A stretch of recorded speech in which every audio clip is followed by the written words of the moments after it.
Hi everyone. ಈ ವಿಡಿಯೋದಲ್ಲಿ ನಾವು S S C M T S exam ಬಗ್ಗೆ ನಾವು ಡಿಸ್ಕಷನ್ ಮಾಡೋಣ. ಎಲ್ರಿಗೂ ಶೇರ್ ಮಾಡ್ರಿ, ಅದೇ ತರ ಸಬ್ಸ್ಕ್ರೈಬ್ ಆಗ್ರಿ. ಆಮೇಲೆ ಒಂದು ಟೆಲಿಗ್ರಾಮ್ ಗ್ರೂಪ್ ಐತೆ, ಅದಕ್ಕೂ ಜಾಯ್ನ್ ಆಗ್ರಿ. ನೋಡ್ರಿ, S S C exam postpone ಆಗಕ್ ರೀಸನ್ ಏನು, ಅದ್ರ ಜೊತೆಗೆ ಇನ್ನೂ ಹಲವಾರು ಕ್ವಶನ್ಸ್ ಗಳಿದಾವ. ಎಲ್ಲ ಕ್ವಶನ್ಸ್ ಗಳನ್ನ ನೋಡೋಣ.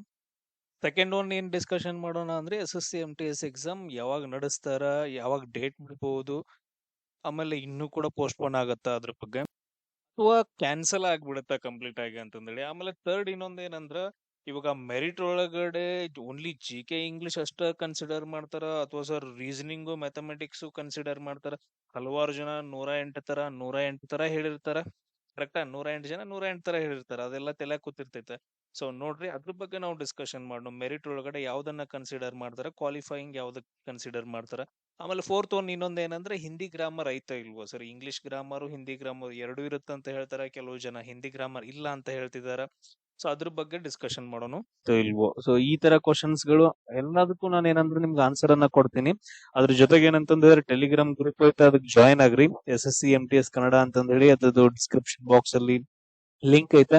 ನಿಮ್ಗೆ ಎಲ್ಲಾ ವಿಡಿಯೋಸ್ ಗಳು ಸಿಗ್ತಾವ. Reasoning, mathematics, G K videos ಗಳು, ಆಮೇಲೆ ಇಂಗ್ಲಿಷ್ ವಿಡಿಯೋಸ್ ಗಳು ಎಲ್ಲಾನು ಓನ್ಲಿ ಕಂಟೆಂಟ್ ಅನ್ನ ಹೊಂದಿರ್ತಾವ ಅಷ್ಟೇ. ಯಾವ್ದು ಮಜಾಕ್ ಮಾಡಕ್ಕಂತ ಯಾವ್ದು ಇರಂಗಿಲ್ಲ. ಸೊ ಕಂಪ್ಲೀಟ್ ಆಗಿ ಏನಂದ್ರೆ ನಿಮ್ಗೆ ಮಾಹಿತಿ ಸಿಗುತ್ತಾ, ಸ್ಕೋರ್ ಕೂಡ ಆರಾಮಾಗಿ ಮಾಡ್ಕೋಬಹುದು.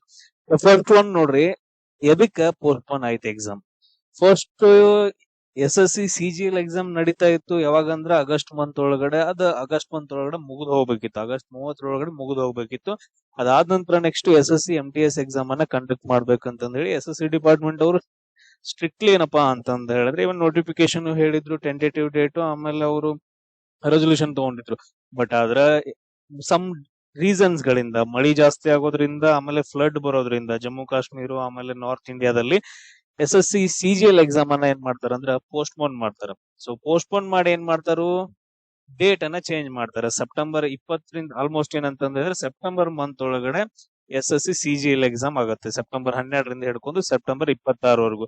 ಓಕೆ, ಈ ಸೆಪ್ಟೆಂಬರ್ ಮುಗಿದ ನಂತರ ಓಕೆ ನೆಕ್ಸ್ಟ್ ನವೆಂಬರ್ ಅಲ್ಲಿ ಮಾಡೋಣ, S S C G L exam ಮುಗಿದ ತಕ್ಷಣ ಮಾಡೋಣ ಅಂತ ಹೇಳಿದ ತಕ್ಷಣ ಅವಾಗೂ ಆಗಂಗಿಲ್ಲ. ಯಾಕಂದ್ರೆ S S C H S L exam ಜೊತೆ ಕ್ಲಾಶ್ ಆಗುತ್ತೆ.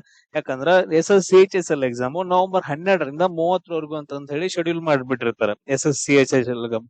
ಆಮೇಲೆ ಇದಾದ ನಂತರ ನೆಕ್ಸ್ಟ್ ಡಿಸೆಂಬರ್ ಒಳಗಡೆನೆ ಮಾಡೋಣ ಅಂತಂದ್ ಹೇಳ್ಬಿಟ್ಟು ಇವಾಗ ಫಿಕ್ಸ್ ಆದ್ರ ಇವಾಗ ಕೂಡ ಆಗಂಗಿಲ್ಲ. ಯಾಕಂತಂತ ಹೇಳಿದ್ರೆ, ಈಗ ಡೆಲ್ಲಿ ಪೊಲೀಸ್ ಎಕ್ಸಾಮ್ಸ್ ಗಳಿದಾವ. ಡೆಲ್ಲಿ ಕಾನ್ಸ್ಟೇಬಲ್ ಎಕ್ಸಾಮ್ ಆಗಿರ್ಬೋದು ಕೂಡ ಡಿಸೆಂಬರ್ ಅಲ್ಲಿ ಐತೆ.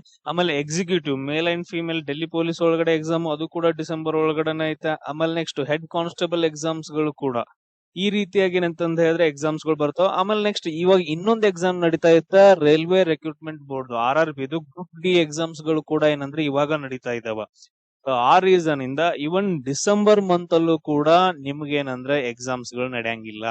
ಯಾವಾಗ ನಡೀತಾವ ಅಂತಂದ ಹೇಳಿದ್ರೆ, ಈ ಎಲ್ಲಾ ಎಕ್ಸಾಮ್ಸ್ ಗಳು ಯಾವಾಗ ಮುಗಿತಾವ, ಜನವರಿ ತಿಂಗಳಲ್ಲಿ ಮುಗಿತಾವ. ಅದು ಜನವರಿ ಏನಂತಂದ ಹೇಳಿದ್ರೆ ಆಲ್ಮೋಸ್ಟ್ 20ವರೆಗೂ, ಜನವರಿ 15ರಿಂದ 20ವರೆಗೂ ಈ ಎಕ್ಸಾಮ್ಸ್ ಗಳು ಶೆಡ್ಯೂಲ್ ಆಲ್ರೆಡಿ ಫಿಕ್ಸ್ ಆಗಿಬಿಟ್ಟೈತೆ. ಇವನ್ ಬಿಟ್ರೆ ಬೇರೆ ಎಕ್ಸಾಮ್ಸ್ ನಡೆಸಂಗಿಲ್ಲ ಅವ್ರೆ. ಮೊದಲು ಪ್ರಿಯಾರಿಟಿ ಪ್ರಕಾರ ಬಂತು ಅಂದ್ರೆ ಸಿ ಜಿ ಎಲ್ ಎಕ್ಸಾಮು, ಆಮೇಲೆ C H S L exam, ಆಮೇಲೆ ಡೆಲ್ಲಿ ಎಸ್ ಐ ಎಕ್ಸಾಮ್ಸ್ ಗಳೆಲ್ಲ ಮುಗಿಬೇಕು. ಇದಾದ ನಂತರ RRB ಮುಗಿಬೇಕು.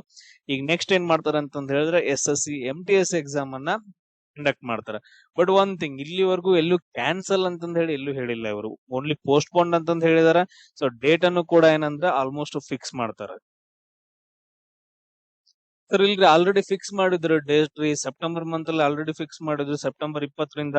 ಬಟ್ ಆದ್ರೆ C G L exam September 26ವರೆಗೂ ಇತ್ತು ಸರ್. ಅಲ್ಲಿ ಜನರನ್ನ ತಗೊಂಡ್ಬಿಟ್ಟು ಬೇರೆ ಕಡೆ ಹಾಕ್ಬೋದಿತ್ತಲ್ಲ ಸರ್ ಎಕ್ಸಾಮ್ ಅಂತಂದ್ ಹೇಳಿ. ಎಷ್ಟೋ ಜನರ ಕ್ವಶನ್ ಇರ್ತಾವ. ಸೊ ಅಪ್ಲಿಕೇಶನ್ ಹಾಕ್ದವ್ರ ಏನಾದ್ರೆ 30 to 40 ಲ್ಯಾಕ್ ಮೆಂಬರ್ಸ್ ಇದಾರೆ. ಎಷ್ಟು ಜನರನ್ನ ಚೇಂಜ್ ಮಾಡ್ತಾರೆ, ಎಷ್ಟು ಎಕ್ಸಾಮ್ಸ್ ವಿಂಡೋಸ್ ಗಳನ್ನ ಚೇಂಜ್ ಮಾಡ್ತಾರೆ, ಆಗಂಗಿಲ್ಲಲ್ಲ. ಸೊ ಅದಕ್ಕೆ ಕಂಪ್ಲೀಟ್ ಆಗಿ ಎಕ್ಸಾಮ್ ಅನ್ನ ಏನ್ ಮಾಡೋದು ಅಂದ್ರೆ ಪೋಸ್ಟ್ಪೋನ್ ಮಾಡಿದಾರ.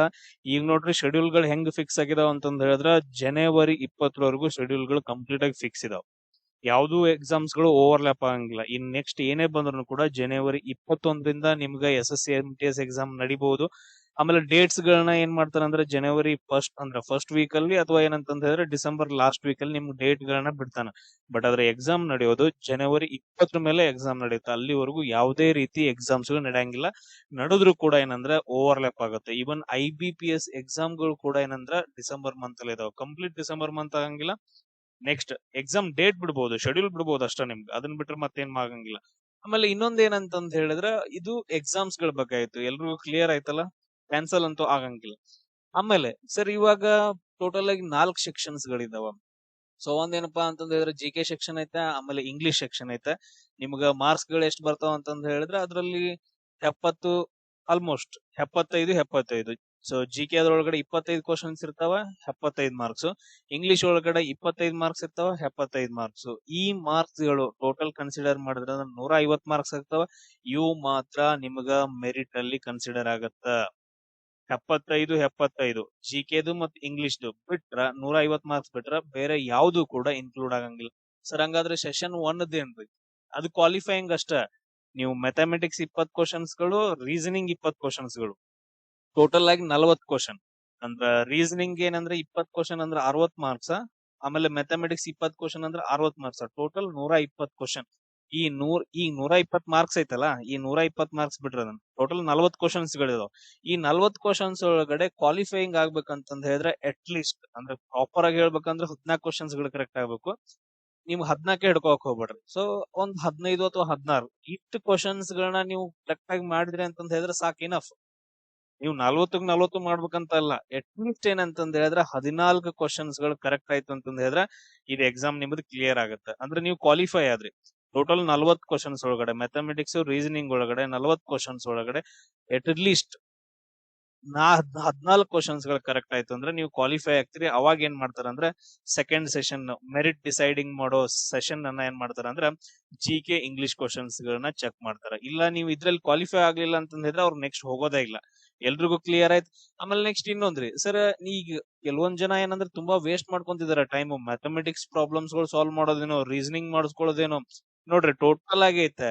ಈಗ ಏನಪ್ಪಾ ಅಂತಂದ ಹೇಳಿದ್ರೆ ರೀಸನಿಂಗ್ ಒಳಗಡೆ 10, ರೀಸನಿಂಗ್ ಒಳಗಡೆ 20 ಟ್ರೈ ಮಾಡ್ಬೋದು.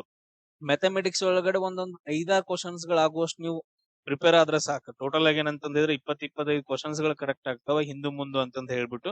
ನೋಡ್ರಿ ಇದಕ್ಕೆ ನೆಗೆಟಿವ್ ಮಾರ್ಕಿಂಗ್ ಬೇರೆ ಇಲ್ಲ, ನೀವು ಯಾವ ಬೇಕಾದ್ ಹಾಕ್ಬಿಡ್ಬೋದು. ಟೋಟಲ್ 40 ಕ್ವಶನ್ಸ್ ಗಳನ್ನ ಟಿಕ್ ಹಾಕಿದ್ರೆ ಅದ್ರೊಳಗೆ 14 ಕ್ವಶನ್ಸ್ ಗಳು ಕರೆಕ್ಟ್ ಆಗಂಗಿಲ್ಲ.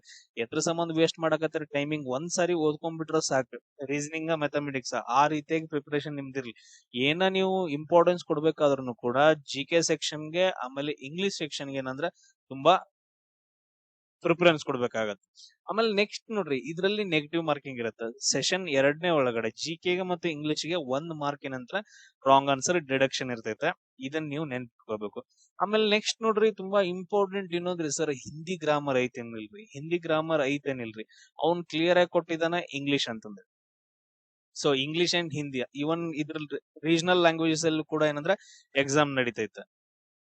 ಈ ಫಾರ್ ಎಕ್ಸಾಂಪಲ್ ಹೇಳ್ತೇನೆ ನಾನು ಸರ್, ಇವಾಗ ಕನ್ನಡದ ಎಕ್ಸಾಮ್ ಬರೆಯಕತ್ತೇನ್ರಿ. ನಿಮ್ಗೆ ರೀಸನಿಂಗ್ ಕ್ವಶನ್ಸ್ ಗಳು, ಮ್ಯಾಥ್ಸ್ ಕ್ವಶನ್ಸ್ ಗಳು, ಆಮೇಲೆ ಜಿ ಕೆ ಕ್ವಶನ್ಸ್ ಗಳು ಕನ್ನಡದಾಗ ಬರ್ತಾವ.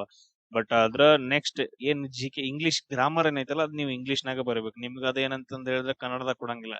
ಸರ್ ಇವಾಗ ಹಿಂದಿ ಒಳಗ್ ಬರಿತಾ ಇದೀವಿ ಅಂತಂದ್ ಹೇಳಿದ್ರೆ ಲ್ಯಾಂಗ್ವೇಜ್ ಮಾತ್ರ Hindi as a language, not a subject. Hindi ಏನಪ್ಪಾ ಅಂತಂದ್ರೆ ಲ್ಯಾಂಗ್ವೇಜ್. ಅವಾಗ ಏನ್ ಮಾಡ್ತಾರ, ರೀಸನಿಂಗು ಆಮೇಲೆ ಜಿ ಕೆ ಮ್ಯಾಥಮೆಟಿಕ್ಸ್ ಕ್ವಶನ್ಸ್ ಗಳು ಹಿಂದಿ ಒಳಗ್ ಬರ್ತಾವ. ಬಟ್ ಅದ್ರ ಲಾಸ್ಟ್ ಒಂದ್ ಐತಲ್ಲ ಇಂಗ್ಲಿಷ್ ಸೆಕ್ಷನ್, ಅದು ಹಿಂದಿ ಗ್ರಾಮರ್ ಬರಂಗಿಲ್ಲ. ಅದೇನಪ್ಪಾ ಅಂತಂದ್ರೆ ನೀವು ಇಂಗ್ಲಿಷ್ ಗ್ರಾಮರ್ ಬರಿಬೇಕಾಗತ್ತ. ಅವ್ನ್ ಕ್ಲಿಯರ್ ಆಗಿ ಕೊಟ್ಟಿದ್ದಾನ. ಸೊ ಇದ್ರ ಬಗ್ಗೆ ಇನ್ನೊಂದ್ ಸ್ವಲ್ಪ ನೋಡ್ಕೊಳ್ರಿ. ಯಾಕಂತಂದ್ ಹೇಳಿದ್ರ ಹಿಂದ್ಗಡೆ ಪ್ಯಾಟರ್ನ್ ಹೆಂಗಿತ್ತು, ಇವಾಗ ಪ್ಯಾಟರ್ನ್ ಹೆಂಗೈತೆ ಎಲ್ಲಾನು ಚೇಂಜಸ್ ನೋಡ್ಕೋಬೇಕಾಗತ್ತ. ಅದ್ರ ಜೊತೆಗೆ ಇನ್ನೊಂದೇನಂದ್ರ ಇವನ್ ಎಕ್ಸಾಮ್ಸ್ ಗಳು ಚೇಂಜಸ್ ಆಗ್ತಿದಾವ ಸರ್. ಸೊ ಕಾಂಟ್ರಾಕ್ಟ್ ಏನಂದ್ರೆ ಬೇರೆಯವ್ರಿಗೆ ಹೋಗ್ತಾ ಐತೆ. ಕ್ವಶನ್ಸ್ ಗಳು ಟಫ್ ಬರ್ಬೋದಾ, ಈಸಿ ಬರ್ಬೋದಾ, ಅದ್ರ ಬಗ್ಗೆ ಟೆನ್ಷನ್ ತಗೊಳಕ್ ಹೋಗ್ಬಿಡ್ರಿ. ಜಸ್ಟ್ ಪ್ರಿಪರೇಷನ್ ಮಾಡ್ರಿ. ಅದಾದ ನಂತರ ನಿಮ್ಗೆ 100% ಕೊಡ್ರಿ. ಇದ್ರಲ್ಲಿ ಮೇನ್ ಇಂಪಾರ್ಟೆಂಟ್ ಏನಂತಂದ್ ಹೇಳಿದ್ರ ನೆನ್ಪಿಟ್ಕೊಡ್ರಿ, G K and English grammar ಬಾಳ್ ಅಂದ್ರೆ ಬಾಳ್ ಇಂಪಾರ್ಟೆಂಟ್. ಅದ್ರ ಮೇಲೆ ಜಾಸ್ತಿ ಫೋಕಸ್ ಕೊಡ್ರಿ. ಆಮೇಲೆ ರೀಸನಿಂಗ್ ಮ್ಯಾಥ್ಸ್ ಅಲ್ಲಿ ಟೋಟಲ್ 40 ಕ್ವಶನ್ಸ್ ಗಳು ಸ್ವಲ್ಪ ಪ್ರಿಪರೇಷನ್ ಆದ್ರೆ ಸಾಕು. ಅದಕ್ಕೆ ನೆಗೆಟಿವ್ ಇರಂಗಿಲ್ಲ. ಯಾವ್ದ್ ಬೇಕಾದ್ ಹಾಕಿ ಬಂದ್ರು ಕೂಡ ಒಂದು 15 ಕರೆಕ್ಟ್ ಹಾಕಿ ಉಳ್ದದ್ ಹೆಂಗ್ ಬೇಕಾದಂಗ ಹಾಕಿದ್ರು ಕೂಡ ಉಳ್ದ್ರಲ್ಲಿ ಒಂದೊಂದ್ 5-6 ಆದ್ರೂ ಕರೆಕ್ಟ್ ಆಗೇ ಆಗುತ್ತೆ. 20 ಕ್ವಶನ್ಸ್ ಕರೆಕ್ಟ್ ಆಗ್ತಾವ ಸಾಕಷ್ಟು. ಬಟ್ ಅದ್ರ main important G K and English grammar. So ಎಲ್ರಿಗೂ ಆಲ್ ದಿ ಬೆಸ್ಟ್. ಅದ್ರ ಜೊತೆಗೆ ಎಲ್ರು SSC MTS Kannada Telegram join ಆಗ್ರಿ. ಅದ್ರಲ್ಲಿ ನಿಮ್ಗೆ ಎಲ್ಲಾ ವಿಡಿಯೋಸ್ ಗಳು ಸಿಗ್ತಾವ. ನೆಕ್ಸ್ಟ್ ಕ್ಲಾಸ್ ಅಲ್ಲಿ ಸಿಗೋಣ. ಜೈ ಹಿಂದ್.